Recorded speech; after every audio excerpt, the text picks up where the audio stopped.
Del Evangelio según San Juan. Después de esto, Jesús atravesó el mar de Galilea llamado Tiberíades. Lo seguía una gran multitud al ver los signos que hacía curando a los enfermos. Jesús subió a la montaña y se sentó allí con sus discípulos. Se acercaba la Pascua, la fiesta de los judíos. Al levantar los ojos, Jesús vio que una gran multitud acudía a él y dijo a Felipe: ¿Dónde compraremos pan para darles de comer? Él decía esto para ponerlo a prueba, porque sabía bien lo que iba a hacer. Felipe le respondió: 200 denarios no bastarían para que cada uno pudiera comer un pedazo de pan. Uno de sus discípulos, Andrés, el hermano de Simón Pedro, le dijo: Aquí hay un niño que tiene 5 panes de cebada y 2 pescados. Pero, ¿qué es esto para tanta gente? Jesús le respondió: Háganlo sentar. Había mucho pasto en ese lugar. Todos se sentaron y eran unos 5.000 hombres. Jesús tomó los panes, dio gracias y los distribuyó a los que estaban sentados. Lo mismo hizo con los pescados, dándoles todo lo que quisieron. Cuando todos quedaron satisfechos, Jesús dijo a sus discípulos: Recojan los pedazos que sobran para que no se pierda nada. Los recogieron y llenaron 12 canastas con los pedazos que sobraron de los 5 panes de cebada. Al ver el signo que Jesús acababa de hacer, la gente decía: Este es verdaderamente el profeta que debe venir al mundo. Jesús, sabiendo que querían apoderarse de él para hacerlo rey, se retiró otra vez solo a la montaña.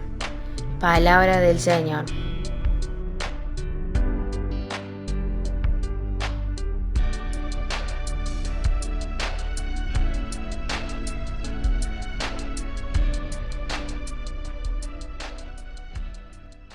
Comenzamos en este segundo día de la novena. Vamos a dar un pasito más. Ayer veíamos la presentación de algunas acciones solidarias que están ya funcionando en nuestros barrios, en nuestra comunidad, y que vamos acompañando, que vamos conociendo. Hoy les vamos a dar, hacemos esta invitación de tomar el texto con el que abríamos el triduo ayer, este texto de Juan, de la multiplicación de los panes. Así que bueno, los invitamos a mirar, a meternos en el texto, a hacer una pequeña lección. Algunas recomendaciones. La lección es oración con la palabra de Dios. Por lo tanto, tengan su palabra de Dios, tengan la Sagrada Escritura a mano, ¿sí? Busquen el texto. Sí es importante, a medida que vamos avanzando en el video, ir como corroborando y buscando las lecturas. No tengan problema de ir pausando el video para ir tomándose el tiempo y hacer que este momento sea un momento de oración, que sea orante. No importa cuánto tiempo lleve. Total, tenemos todo el día para ir rumiando esta palabra que nos acompaña, que es el Evangelio de Juan, del capítulo 6, que es la multiplicación de los panes. También vamos a usar ese método de la lección que tiene 3 pasos. El qué dice, nos metemos en esto del tema de qué dice la palabra, qué nos quiso decir Juan, por qué está en el lugar donde está, para poder preparar el corazón para activar esa palabra o hacer que esa palabra me ilumine, porque sabemos que la palabra de Dios es viva y eficaz. Y si bien se escribió en un tiempo y en un contexto determinado, esa palabra hoy se actualiza, ¿sí? Porque es palabra de Dios, es viva. Entonces hoy también tiene algo para decirme a mí o a la comunidad, que es el segundo paso, el que me dice o nos dice. Y el tercer paso es un poco más de responder a esa palabra, más orante, más de ver cómo puedo responder o cómo podemos responder a esa palabra que nos llama, nos invita, nos entusiasma. La primera parte de esta lección, que es el qué dice la palabra. Y la palabra para esto, la clave es mirar el texto así como está, como va apareciendo. Ir teniendo en cuenta el contexto, o sea, dónde está ubicado, las relaciones con el Antiguo Testamento, usar un poco la imaginación para meternos y para imaginar la escena y después prestarle atención. Para esto hay que leerlo varias veces. Así que yo les voy a dar algunas claves, ustedes vayan poniendo en pausa y también vayan leyendo el texto. porque a medida que uno lo va leyendo va descubriendo algunas características. No hay que sacar consecuencias, simplemente es mirar el texto y tratar de ir descubriendo aquellos detalles que el evangelista ha ido poniendo. La primera parte en este primer paso es mirar el contexto. Primero, el contexto del Evangelio. Está en el Evangelio de Juan. Recuerden que Juan no va a hablar de milagros, sino va a hablar de signos. Porque en el signo, Juan va a mostrar un aspecto de Jesús, de alguna forma va descubriendo a distintos aspectos de la presencia o del rostro o de la acción de Jesús. ¿Qué miramos en Jesús o qué vamos a recibir de Jesús o para qué Jesús viene a nuestra vida? Entonces, en cada signo, Juan va a tomar o va a mostrar una característica de Jesús a la que hay que aceptar y también a veces tomar postura ante esa característica. El signo de la multiplicación de los panes está en el capítulo 6. Y este capítulo 6 va a tener este milagro, este signo, pero también va a estar asociado, cada signo está asociado a un discurso. Por eso a veces el signo dura casi un capítulo, ¿sí? Entonces el capítulo 6 va a estar conformado por el signo, que es la primera parte, lo que hemos leído. Después va a haber otro signo u otro milagro que va a ser como un nexo para conectar los cambios de escenario, porque también Juan nos va a ubicar en un lugar que tiene sus características. Entonces el signo va a estar en un lado y después el discurso va a estar en otro. Por eso en el medio, para cambiar la escena, va a poner otro milagro u otro signo, que Jesús camina sobre el agua. Y después va a estar el discurso, que va a ser más largo, y donde al final una característica de este discurso que al final vamos a tener que tomar postura, vamos a tener que creer en él o no. Y vamos a descubrir que al final mucha gente que lo va a seguir y mucha gente que le va a decir que es muy duro el lenguaje y lo va a ir como abandonando. Entonces, esta es la lógica interna o el contexto de este capítulo 6. Pero también recuerden que está metido dentro de todo en la Sagrada Escritura, por lo tanto también tiene algunas referencias al Antiguo Testamento. Recuerden que nosotros leemos el Antiguo Testamento a la luz del Evangelio. Esto nos hace descubrir y también recordar, pasar por la memoria y el corazón de que Dios ya viene actuando mucho antes que nosotros y viene preparando esa venida de Jesús, y que también el antiguo y el nuevo van revelando los rostros o el verdadero rostro o esa verdadera presencia de Dios en medio de nosotros. Entonces, el Evangelio está relacionado a dos acontecimientos más famosos, que nos quedamos en ese. Después, en alguna otra entrega, podemos hilar un poco más fino. Por un lado, del Éxodo, ¿sí? Recuerden el Éxodo, cuando el pueblo de Israel sale de la esclavitud de Egipto para llegar a la tierra prometida. Hay un momento donde la gente se queda sin alimento. Entonces aparece el famoso maná, ese alimento que cae del cielo, maná y codornices, para que la gente se vaya alimentando, ese regalo, ese pan bajado del cielo que es el maná. Y el otro acontecimiento es un poco posterior y que tiene en torno al profeta Eliseo, donde también en un tiempo de crisis, un tiempo de hambruna, Eliseo toma unos cuantos panes que había, que alguien pone y que los multiplica y los hace que creo que son más de 100 personas, es más chiquito el número, pero hace esa multiplicación. Eliseo, que toma el pan que alguien le ofrece y lo reparte, o hace que todos los que estaban ahí, todo el pueblo que estaba congregado, reciba ese alimento. Es muy similar, pero también mucho más cortito, no tiene demasiados. Yo acá después les voy a poner, o al costado, no sé por dónde aparece, las citas bíblicas para que ustedes después la lean, confronten estos dos acontecimientos. Pero que tienen, y ya aparecen algunas claves de la lectura. Por ejemplo, aparece la providencia. Dios, que cuando se necesita, es providente, Él da. Su providencia nos hace que no pasemos necesidad. Él siempre está atento a los pequeños detalles, incluso a nuestras necesidades. También es un contexto de hambre o de necesidad. En el Éxodo y en lo de Eliseo hay hambre en el momento, por lo tanto nos hace descubrir un Dios que es sensible al hambre que tenemos, pero descubrimos que no es solamente el hambre de pan, sino que hay un hambre más profundo que necesitamos saciar, y Dios es providente, Él se va a poner como alimento, ¿sí? En el texto que vamos a leer hoy de Juan. Y también aparece una lógica que también la vamos a leer en el Evangelio. La lógica del compartir, alguien tiene y lo pone al servicio del otro. La lógica de la providencia, que recibe Dios o el profeta y reparte, hace de lo poquito, hace que sea mucho.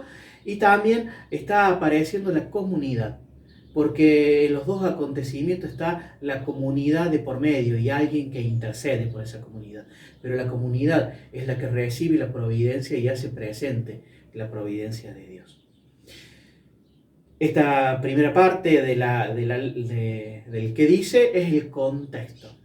Recién veíamos el contexto general y ahora nos vamos a meter un poquito más en el texto, en los versículos, mirando específicamente. Por eso la invitación ahora es mirar el texto, mirarlo con detenimiento. Los invito a, si quieren, pongan un poquito de pausa y vuelvan a leer el texto.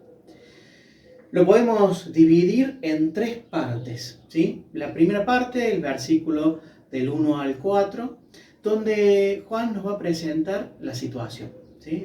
Nos va a ambientar, nos va a situar en un lugar específico que va a ser en Galilea, ¿sí? El capítulo anterior estuvo en Jerusalén, ahora va a estar en Galilea, en torno al mar de Tiberíades. En la primera parte va a ser el desierto, y después el discurso va a ser en Cafarnaúm, o sea, va a ser en la orilla, en la otra orilla. Por lo tanto, va a haber como un cambio o un movimiento de las personas, un movimiento de escenarios. Por eso la multiplicación va a ser en un lugar, en un escenario, y el discurso va a ser en otro. En esta, también Juan va a hacer como un zoom, ¿sí? Va a poder presentarnos el escenario general, este lugar, a las orillas del mar de Tiberíades, pero después va a hacer como un zoom, va a ponernos en algo específico. Una vez que Jesús se va centrando, va mirando a las personas, nos va a poner en un panorama, va a ser el monte, dice que Jesús va a subir un montecito y la gente va a estar sentada en un prado con el pastito y eso. Entonces también ese movimiento hay que tenerlo en cuenta, porque no está puesto así nomás, sino que hace alusión o nos hace recordar a Moisés en el Éxodo, donde daba la palabra o la ley. ¿Se acuerdan? La ley de Moisés, la ley de Dios. Ahora también Jesús, que va a dar la palabra que da la vida, que es el mismo. Él va a ser el que va a dar la vida. También va a presentar el tiempo. Y acá también hay otra cosa curiosa o para tener en cuenta. Dice, va a ser en torno o el tiempo de la Pascua, próximo a la Pascua. Y Juan va a tener tres expresiones a lo largo del Evangelio similares. La primera va a aparecer en el capítulo 2. ¿Se acuerdan cuando Jesús, destruye o saca a los mercaderes del templo, y donde le dicen que den un signo y dice, bueno, destruyan este templo y en 3 días lo volveré a construir, haciendo alusión a la resurrección? La segunda vez aquí, en torno, fíjense, a la Eucaristía, a un signo que nos hace y nos rememora la Eucaristía, también como el hacer presente la Pascua de Jesús. Y la tercera vez va a ser en el capítulo 11, al final, donde también lo van a buscar en una fiesta para encarcelarlo. Ya tenía de alguna forma precio su cabeza, lo estaban buscando para encarcelarlo, y en torno a la purificación y a su muerte, la muerte y resurrección de Jesús, que nos traen la purificación. Interesante, por eso fíjense cómo las palabras nos van siempre llevando un poco más a lo profundo. También van a aparecer y se van a presentar los personajes. Obviamente Jesús, la multitud que lo sigue porque ha visto los signos, ha visto curar a los enfermos, por lo tanto descubre en Jesús a alguien que los atiende, que les presta atención, que los sana, por lo tanto los van a buscar. Los discípulos, que van a tomar una acción protagonista, porque van a hacer ese nexo para el milagro, el nexo de entre la multitud y Jesús y los colaboradores en el milagro. Pasada esta primera parte o presentación, vamos a la segunda parte o el núcleo de alguna forma, que es del versículo 5 al versículo 13. Acá Jesús va a tomar la iniciativa y va a hacer el milagro. Y comienza estos versículos con la mirada de Jesús. Jesús que mira a las personas y ve el hambre, ve que están necesitadas y desde ahí actúa. Como Juan presenta este Jesús que mira a lo profundo, que conoce de nuestras necesidades o las necesidades de esas personas que lo buscaban, pero que no queda pasivo, mirando o hace una reflexión, sino que reacciona. Es interesante ver a este Dios que reacciona ante nuestras o ante las necesidades de la comunidad o de las personas. Reacciona y lo va a hacer compartir, lo comparte con la comunidad. Va a ser en esta parte, lo va a ser protagonista también del milagro a la comunidad. Y van a aparecer en esto dos personajes, Felipe y Andrés, que aparecen con nombre porque marcan también la importancia que tenían estos dos discípulos en la comunidad. Y va a tirarles una pregunta que tal vez es el centro o la que nos tiene que ayudar a rezar con este texto, que es: ¿de dónde sacaremos el pan para darles de comer? ¿De dónde vamos a sacar? ¿Cuál es la fuente? Ahí es donde apunta Juan con el signo. Jesús es nuestra fuente de alimento, nuestra fuente del pan, lo que nos da sentido, lo que alimenta nuestra vida. Por eso la pregunta no es tan inocente, es la que da de alguna forma el contenido o marca la dirección. ¿De dónde vamos a ir al origen del pan de vida o del alimento que nos da la vida? Y dos reacciones distintas. Felipe, por un lado, esto de mira los recursos hacia afuera. Tenemos 200 denarios, que hemos hecho la colecta, hicimos la polla entre todos, pusimos un poquito cada uno y llegamos a 200 denarios.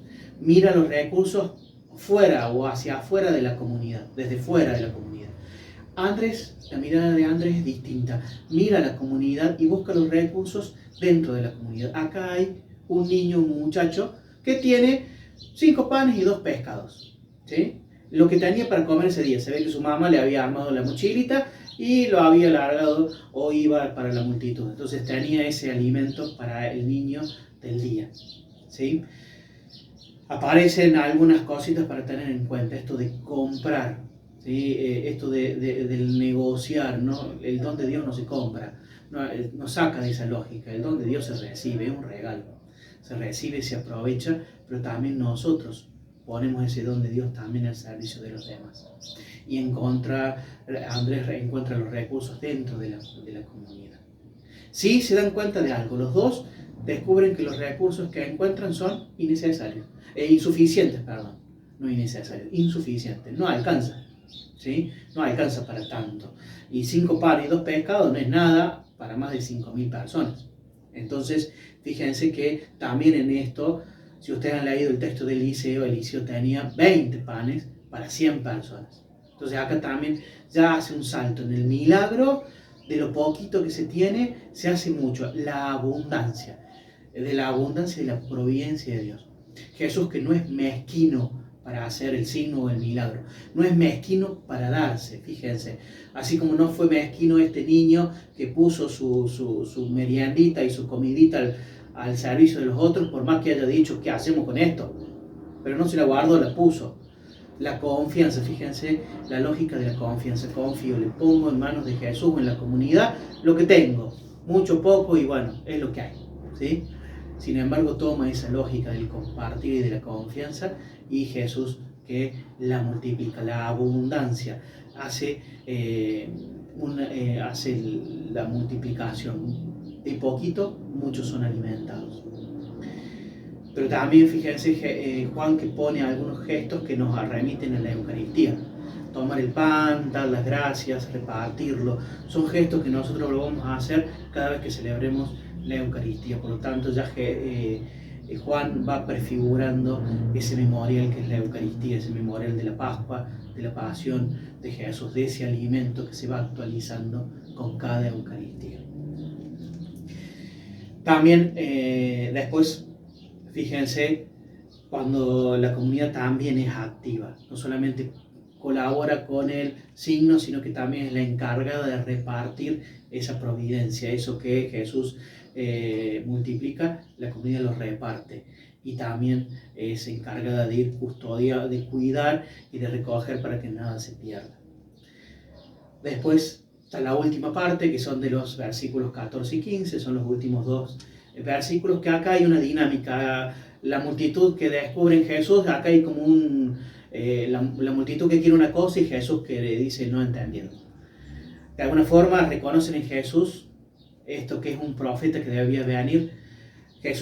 Juan lo pone con doble significado. Por un lado, reconocen a Jesús en el Mesías, se revela esta misión mesiánica de Jesús, pero por otro lado ponen en evidencia la mirada de las personas del Mesías. No deja de ser un Mesías que viene a triunfar, que viene a traer éxitos, y ese no es el Mesías o la misión mesiánica de Jesús. No viene así, de alguna forma no entendieron nada, ¿sí? Por eso Jesús se retira, porque no es ese rey. Él viene a dar la vida, viene a salvar, no a ser un gobernante o a hacer promesas.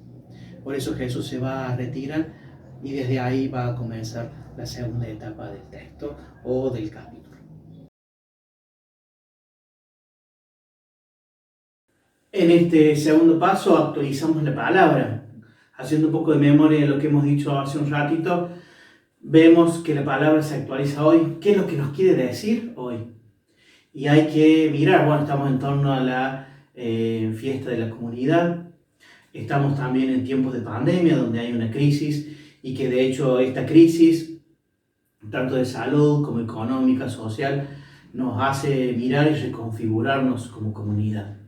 Entonces desde ahí descubrir esa palabra que se actualiza. Y la primera pregunta es, bueno, ¿qué vamos a hacer o a dónde vamos a ir? Y la respuesta nos la da el texto. La primera es renovar nuestra confianza en Jesús, ¿sí? Jesús es providente, Jesús conoce nuestros corazones, por lo tanto siempre nos va a recibir y en su providencia todo lo vamos a poder hacer. En su gracia y con su espíritu, bueno, vamos a poder configurarnos y vamos a poder dar respuesta a nuestras necesidades, nuestros hambres más profundos, pero también dar respuesta a los hermanos también necesitados. Entonces, como el renovar el dónde, desde dónde nos vamos a mover, desde dónde nos vamos a configurar, desde Jesús. El texto nos lleva a mirarlo a Jesús como el que conoce, como el providente, como el que nos llama. Y desde ahí imitar esas actitudes de Jesús. La primera es el estar atento a las necesidades. Sobre todo a las necesidades de nuestros hermanos. Entonces, tener un corazón atento y que lo vamos descubriendo en este tiempo. Hemos descubierto un montón de formas de estar atentos y hemos estado tratando de dar respuestas desde ahí. Hemos descubierto personas solas, hemos descubierto personas con necesidad, hemos mirado también la realidad de la salud y así un montón de realidades de las adicciones, a realidades que convergen en nuestras comunidades, que están latiendo en nuestras comunidades. Pero bueno, también desde ahí ir como acrecentando el estar atento a aquellos hermanos que vienen en busca o van golpeando la puerta de nuestra comunidad para calmar su sed, su hambre, vienen a buscar para calmar también sus necesidades. Por eso tener un corazón atento y disponible. Y también, fíjense, aceptar la lógica de la configuración desde la fraternidad y desde el poner el servicio, del compartir. Porque Andrés y Felipe toman esa lógica, ellos responden a la invitación de Jesús, igual que nosotros.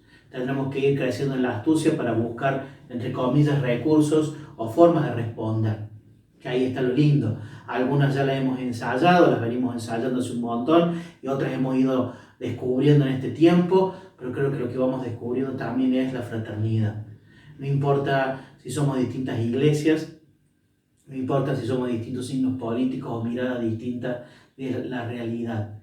Desde Jesús podemos entrar en diálogo con las distintas realidades, podemos entrar en diálogo con los distintos hermanos y vivir la fraternidad. Y desde ahí asistir al más necesitado, porque esa es la clave. Tal vez es renovar nuestra opción por los más pequeños, por los abandonados, por los que están solos, por los que tienen hambre o necesidad.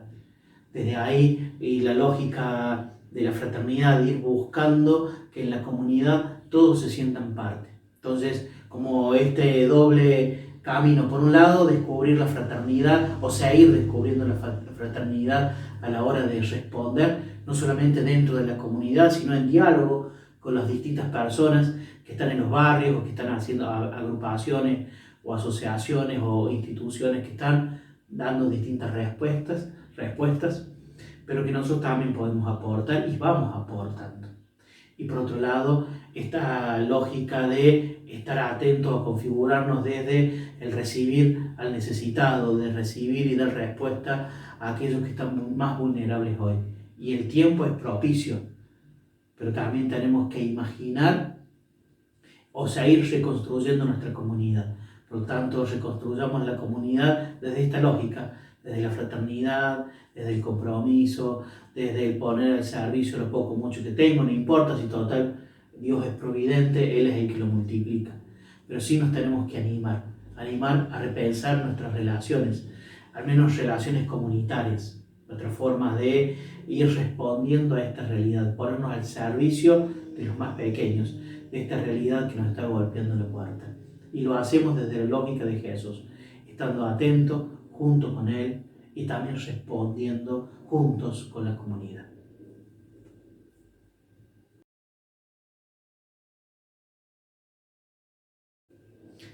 El tercer paso, les respondo. ¿Qué le digo? ¿Qué les respondo a esta palabra que ha ido suscitando en mí? Tal vez puede suscitar un montón de cosas. Yo en la segunda parte de la cita le tiré unas ideitas. La idea es que ustedes lo sigan conversando y lo sigan rezando. Pero esta parte es ¿a qué le voy a decir a Jesús? Y acá sí, háganlo oración, háganlo meditación, háganlo compromiso. Pero sí, volver a comprometer nuestro sí a Jesús. Vuélvanle y le volvamos a decir a Jesús que Él es el que tiene palabras de vida eterna. Por lo tanto, a Él lo vamos a seguir. Hagamos nuestras palabras, las palabras de José, que le dice: Señor, ¿a quién iremos si tú tienes palabras de vida eterna? Por un lado. Por otro lado, miremos los dones que tenemos y se los ofrezcamos. ¿Qué tengo yo para ofrecer? ¿Cuáles son mis panes y mis pescados? Todos tenemos algo. No importa, acá la lectura nos dijo que no importa la cantidad, importa ponerlo al servicio y ponerlo en manos de la comunidad y de Jesús. ¿Qué tengo para ofrecer? Y la tercera partecita de la oración, imaginar la comunidad desde estos vínculos, desde la fraternidad, desde el centro y desde recibir al hermano que está más necesitado. ¿Qué cosas tenemos que ir cambiando? ¿Qué cosas tenemos que ir mejorando o potenciando? ¿Qué cosas nos hizo descubrir o qué estructura en forma de respuesta nos hizo descubrir esta pandemia? Que estaba latente o que estaba ya de a poquito en la comunidad y que tal vez esa la tenemos que potenciar. Y terminemos dándole gracias a Jesús por su providencia y pidiéndole la asistencia de su Espíritu para seguir caminando en comunidad, para seguir viviendo el Evangelio y cuidando a los más pequeños.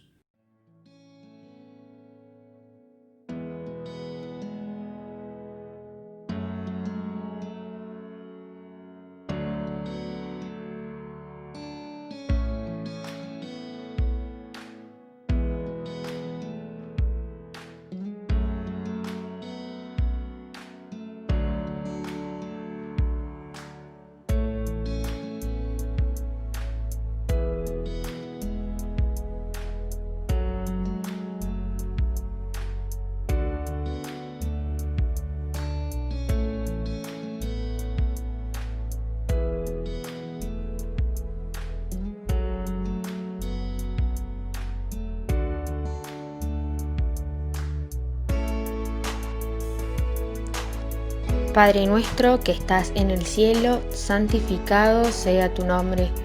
Venga a nosotros tu reino. Hágase tu voluntad en la tierra como en el cielo. Danos hoy nuestro pan de cada día. Perdona nuestras ofensas, como también nosotros perdonamos a los que nos ofenden. No nos dejes caer en la tentación y líbranos del mal. Amén. Dios te salve María, llena eres de gracia, el Señor está contigo. Bendita tú eres entre todas las mujeres y bendito es el fruto de tu vientre Jesús.